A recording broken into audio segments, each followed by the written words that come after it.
Alors là, je vais faire un tutoriel sur le logiciel, sur savoir comment vendre ou facturer en utilisant le logiciel Xpro.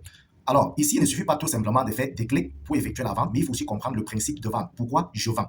Nous vendons tout simplement parce que par la suite, nous allons faire des éventuelles analyses basées là sur des données que nous avons pu valider concernant les mouvements de facturation ou de vente. Alors, comment effectuer une vente normalement? Je viens directement au niveau du logiciel là, dans le menu gestion des ventes. Je vais cliquer là sur saisir une vente.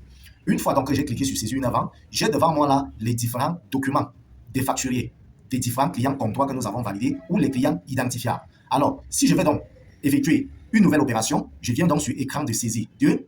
Lorsque je clique sur écran de saisie 2, automatiquement là, j'ai le formulaire de facturation ou d'enregistrement des ventes. Voilà, que nous pouvons même agrandir là. Nous avons là notre formulaire. Alors, pour effectuer une vente sur ce formulaire, la première des choses que je fais, c'est quoi? Je vais venir là cliquer sur client comptoir. Or, je n'ai pas paramétré automatiquement le client comptoir, donc je suis obligé de sélectionner.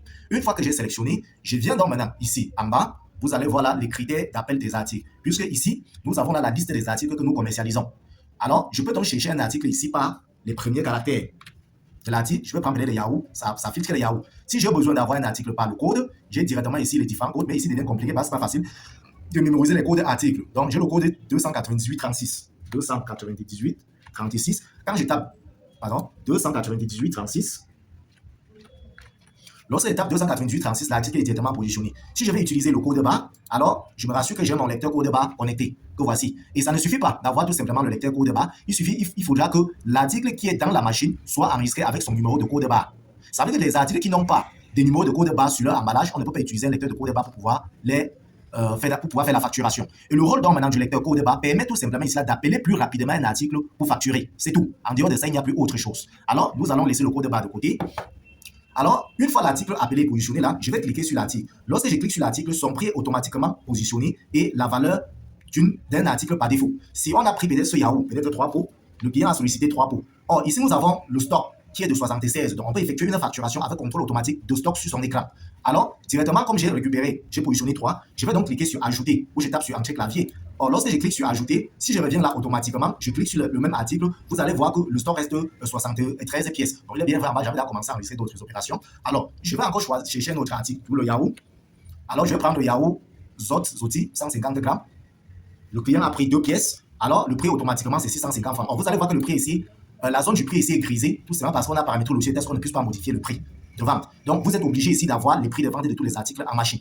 Or, j'ai pris 2 pièces, je clique sur Ajouter. Au fur et à mesure que je clique sur Ajouter, mon formulaire de facturation me donne déjà le montant net à payer au fur et à mesure que je valide. Or, la quantité était à 78. Or, j'ai pris 2. Si je reviens là, vous allez voir, ça reste en stock 76. Donc, on peut utiliser cet écran de facturation en contrôlant même le niveau de stock automatiquement. Alors, une fois donc maintenant la valeur terminée, je dis que bon, je m'arrête à ce niveau. Le montant de ma facture monte à 10 750 francs. Le client m'a remis donc maintenant 11 000. J'ai saisi la valeur remise, 11 000 pour voir le montant automatiquement à rembourser.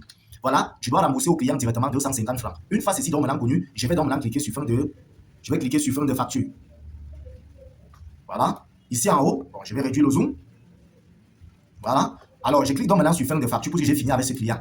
Voilà, et ça me propose donc maintenant le paiement à la caisse ou si le montant était à crédit. Or, ça a été totalement réglé. Je valide là sur confirmer.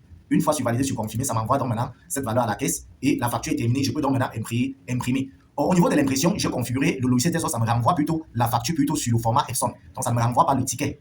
Ça me renvoie plutôt sur le format Epson. Une fois donc maintenant, ceci terminé, je vais lancer l'impression là. Donc, si je n'ai pas l'imprimant connecté ou je ne veux pas imprimer, je peux annuler l'impression tout simplement. Or, le fait de ne pas imprimer ne voudrait pas dire que l'opération n'a pas été enregistrée. Voilà, c'est ce qu'il faut aussi comprendre parce que je ne suis pas obligé d'imprimer, mais l'opération a été enregistrée. Une fois donc maintenant ceci terminé, je vais donc toujours positionner le client comptoir. Je vais tout continuer. Ma vente est toujours avec le Yahoo. Voilà, je prends donc maintenant ceci. Voilà, on va un peu zoomer. OK. Or, je prends ceci, je donne au client 4 Yahoo. Vous avez 77 en stock. Voilà. Ensuite, le même client sollicite également d'autres Yahoo. Voilà. Ici, c'est le Yahoo Zoti 115 grammes. Je dois prendre 2 pots. Voilà. Une fois que le client a pris ces 2 pots, le montant de la facture monte à 4 600. Le client remet combien? Le client me remet donc maintenant 5 000. Là, c'est pour que je puisse détecter le montant à rembourser plus facilement sans chercher la calculatrice. Donc, je dois rembourser ici 400 francs automatiquement. Alors, je mets donc maintenant fin de facture de ce client. Je renvoie donc maintenant le montant à la caisse pour dire c'est réglé. Voilà, et j'imprime donc la facture. Une fois donc maintenant ceci terminé, voilà comment j'effectue mes opérations au jour le jour au comptoir. À part ça, il n'y a plus rien d'autre à faire, très simplement. Une fois donc maintenant ceci terminé, ce que nous allons faire par la suite, c'est de procéder donc maintenant à l'analyse des ventes. Ça, ce sont les administrateurs qui doivent le faire. Les personnes qui sont au front office pour facturer, facturent tout simplement, comme nous l'avons vu, et en contrôlant, et le logiciel contrôle automatiquement le niveau de stock. Et par la suite, ce que nous allons faire, c'est d'analyser les ventes en ressortant les listings analytiques. Donc voilà déjà à ce niveau comment effectuer la facturation.